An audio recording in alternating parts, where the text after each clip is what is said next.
Hello everyone, welcome back to my channel Poppy's cooking and blog. আশা করি আপনারা সবাই ভালো আছেন, সুস্থ আছেন। আজকে অনেক দিন পর আপনাদের জন্য নিয়ে আসলাম পটলের এক দুর্দান্ত স্বাদের এক রেসিপি, যেটি বানাতে যতটা ইজি, খেতেও কিন্তু ততটাই ভালো লাগে। ঘরে থাকা সামান্য কিছু উপকরণ দিয়ে আপনারা এই রেসিপিটি বানিয়ে ফেলতে পারবেন। চলুন, আমি কিভাবে পটলের এই রেসিপিটি বানিয়েছি সেটি আজকে আপনাদের সাথে শেয়ার করতে চলেছি। পটলগুলোকে প্রথমে এইভাবে করে চিড়ে নেব। পটলগুলোকে দেখুন, আমি একটু শিল রেখে রেখে ছুলে নিয়েছি, তারপরে চাকুর সাহায্যে এরভাবে করে চিড়ে নিচ্ছি। এরকম করে চিড়ে নিলে পটলের ভিতরে মশলাগুলো ভালোভাবে ঢুকে যায়, আর পটলটাও কিন্তু খেতে বেশ ভালো লাগে। পটলগুলো এখন চিড়ে নিয়েছি, দিয়ে দিলাম এর মধ্যে নুন হলুদ দিয়ে পটলটাকে ভালো করে মেখে নিব।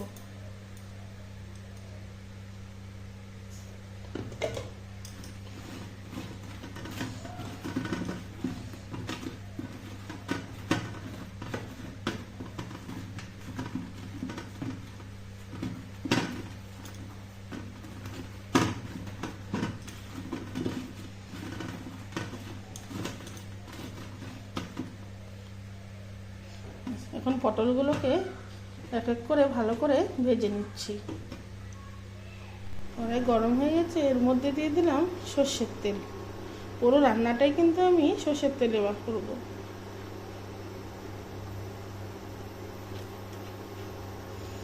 সবগুলো পটল যেহেতু ভাজবো, তো তেলের পরিমাণটাও একটু বেশি দিয়ে দিলাম। তেল গরম হয়ে গেছে, এখন এক এক করে পটলগুলোকে ভেজে নিব। সবগুলো পটল একসাথে দিয়েই ভেজে নিচ্ছি।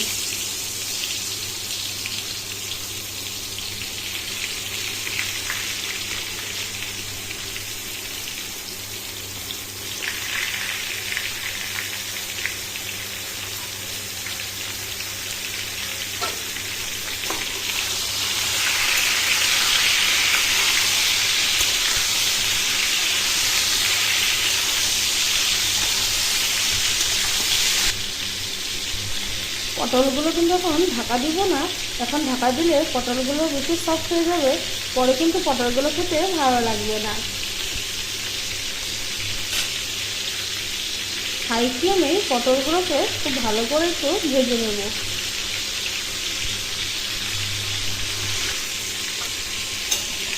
পটলগুলো খুব ভালো করে উল্টে পাল্টে দিচ্ছি।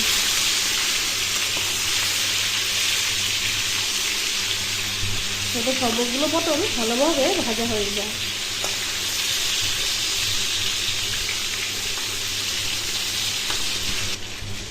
এখন পটলগুলো কিন্তু খুব ভালোভাবে ভাজা হয়ে গেছে। এখন পটলগুলোকে আমি উঠিয়ে নিচ্ছি।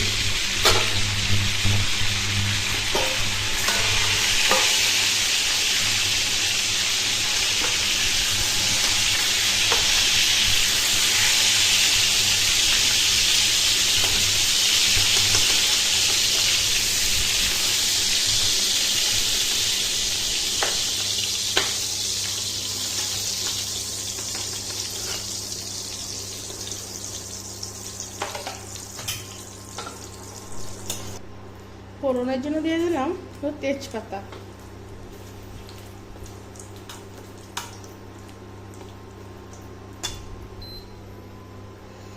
আর দিয়ে দিলাম কালো জিরে।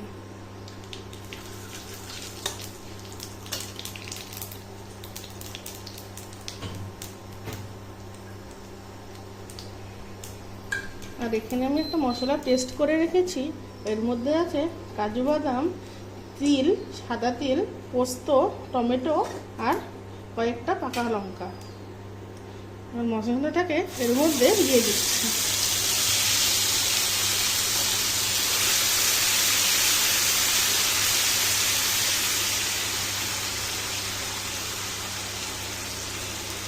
এখন এক এক করে এর মধ্যে গুঁড়ো মশলা দিয়ে দিব। দিয়ে দিলাম হলুদ গুঁড়ো,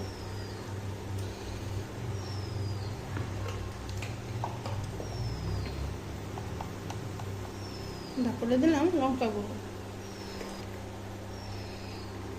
তারপর দিয়ে দিচ্ছি ধনে গুঁড়ো।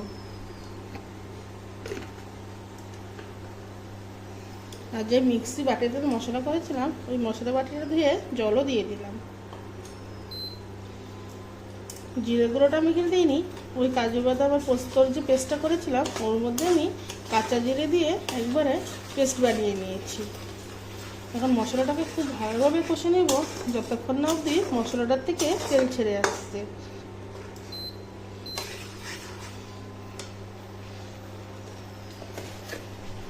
দিয়ে দিলাম সামান্য পরিমাণে নুন।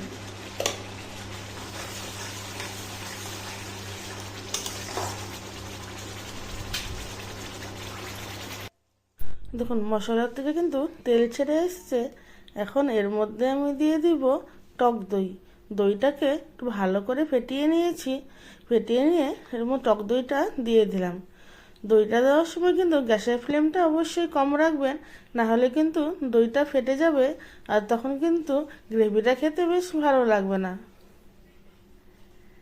লো ফ্লেমে ভালো করে এখন টক দইটাকে রান্না করে নেব যতক্ষণ না অবধি মশলাটার থেকে পুরোপুরি তেল ছেড়ে উপরে চলে আসছে। দেখুন মশলাটা যেরকম দানা দানা ধরে আসবে তখন আপনারা বুঝতে পারবেন যে মশলাটা খুব ভালোভাবে কষানো হয়ে গেছে। ওইখন এর মধ্যে আমি ভেজে রাখা পটলগুলো দিয়ে দিলাম আর মশলার সাথে পটলগুলোকে খুব ভালো করে মিশিয়ে নেব। এই দিয়ে দিলাম এর মধ্যে সামান্য পরিমাণে নুন আর দিয়ে দেব চিনি। নুন চিনি দিয়ে আবারও পটলটাকে খুব ভালো করে মিশিয়ে নিচ্ছি। এই তিল পটলটা খেতে কিন্তু বেশ দারুণ লাগে। আপনারা কিন্তু অবশ্যই এই রেসিপিটি একবার বাড়িতে ট্রাই করে দেখবেন। দুপুরে ভাতের সাথে কিংবা পোলাও হোক বা রুটি পরোটা যার সাথে খান না কেন খেতে কিন্তু বেশ ভালো লাগে। আর এখন এর মধ্যে দিয়ে দিলাম পরিমাণ মতো জল। গ্রেভির ঘনত্বটা আপনারা আপনাদের পরিমাণ অনুযায়ী এখানে দিয়ে দিবেন। যতটুকু গ্রেভি আপনারা পছন্দ করেন ওইভাবে জল দেবেন। আমি তেল পটলটাতে বেশি খুব একটা গ্রেভি রাখবো না, সেই জন্য জলের পরিমাণটা কিন্তু কমিয়ে দিলাম। আর উপর থেকে কয়েকটা চেরা কাঁচা লঙ্কা দিয়ে ঢাকা দিয়ে 5-7 মিনিটের মতো রান্না করে নেব।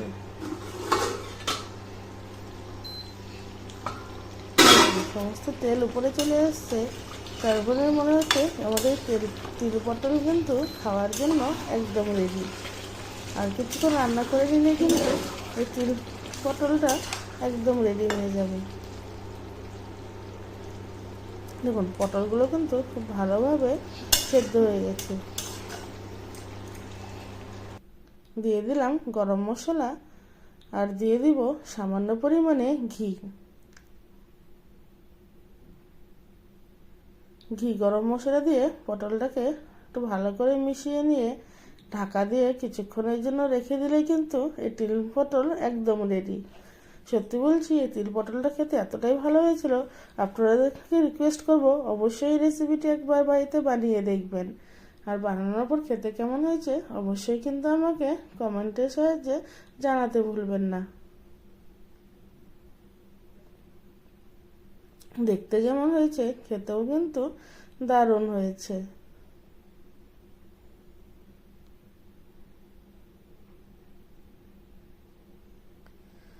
ঢাকা দিয়ে এখন 5-7 মিনিটের মতো রেখে দেব যাতে ফ্লেভারটা পুরোটাই পটলের মধ্যে ঢুকে যায়। দেখুন তিল পটল কিন্তু একদম রেডি টু সার্ভ।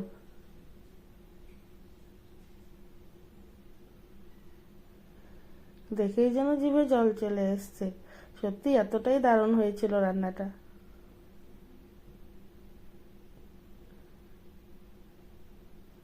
পটলের রেসিপিটার তেলের পরিমাণটা একটু বেশি লাগে, তবে আপনারা চাইলে কিন্তু তেলটা একটু কম দিতে পারেন।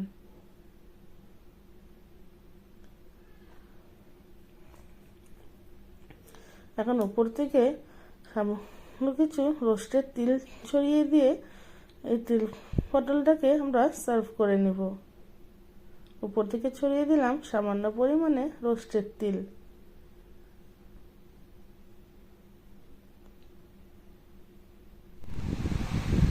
ভিডিওটি দেখার দেখার জন্য আপনাদেরকে অসংখ্য ধন্যবাদ। আবারও একদিন আপনাদের সামনে আসবো এরকম এক রেসিপির সাথে। ততক্ষণের জন্য ভালো থাকবেন আর সুস্থ থাকবেন। আর আমার এই রেসিপিটি যদি ভালো লাগে অবশ্যই কিন্তু চ্যানেলটিকে সাবস্ক্রাইব করার জন্য অনুরোধ রইল।